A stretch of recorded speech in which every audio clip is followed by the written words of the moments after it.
So on how to survive and thrive in a first world police state, and by thrive I mean be spiritually happy. A lot of folks get in bondage. Again, you do the right thing the right way every time. Even if it's just you and God, which it will never be, God will always leave a remnant to support you and pray with you, and you support them. That's part of the kingdom. We're not sure how many are actually heirs, but the Bible does teach that there's only two kind of people. You got the converted and the heirs, and the wicked who will not convert.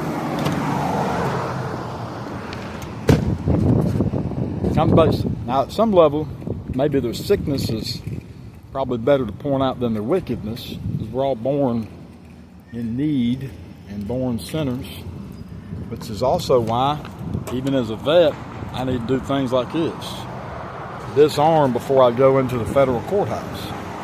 Now, I believe I shouldn't have to do that I should carry a presumption of innocence. If two things happen, either or, if I show them a bar card or if I show them a vet card.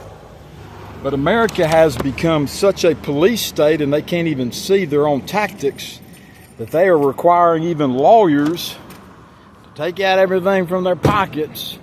And vets, and these are honorably discharged vets who are willing to go lay their life down, but somebody's standing, and bless his soul, at the gate of the courthouse who may not have even served as a vet is going to have to recheck, disarm me before I go in. Now, it seemed to be back in the 60s, 70s, 80s, and other time periods, if there was enough peace, folks could enter and be presumed to be safe. There were times citizens could go into a courtroom with a gun, shotgun, gun on their hip, and the judge make enough sense that they all walk out at peace. But see, unfortunately, the open court doctrine has not been honored as it should be. See, courts are supposed to be open so much so that the judge can sit up there and tell you what he's deciding and let the thing transpire and people understand, well, that sounds constitutional. But unfortunately, judges do not hold hearings like that quite often. There's a real problem in that area of the training. I've seen some do it.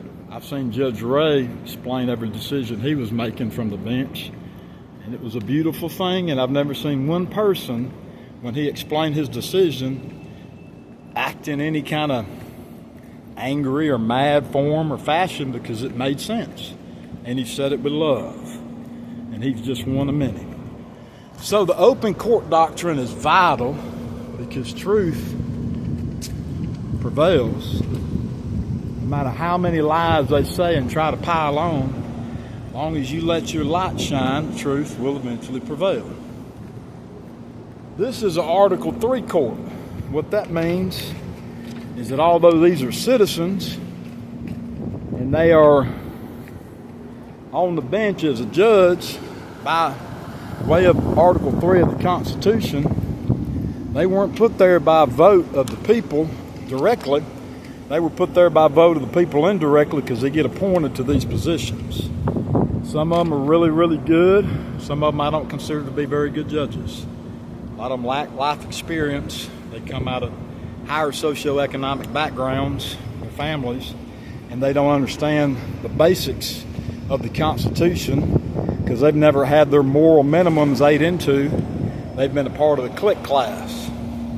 But there's only one class. You're either American, and you should be honored as having civil rights vested to you at the point of birth. It's like putting on an outfit. Those constitutional rights of life, of liberty, the pursuit of happiness, due process, equal protection, those are inherent in the fact that you are a human created by God.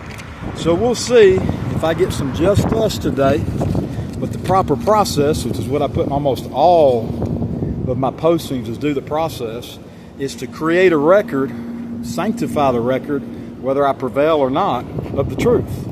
Because the truth matters. Even if the judge doesn't see it, if you put it in the record, eventually it'll get sorted. And more so today, I was talking outside about being disarmed, so I took all my weapons off. I know these people up here in this process, they're all professional. But more so today because AI is scrolling through things and reading things and they're re-summarizing them.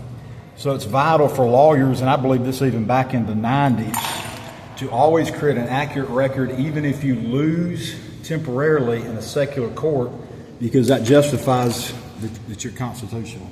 Peace be with you, Trentissimo, how to survive and thrive in the first world police state.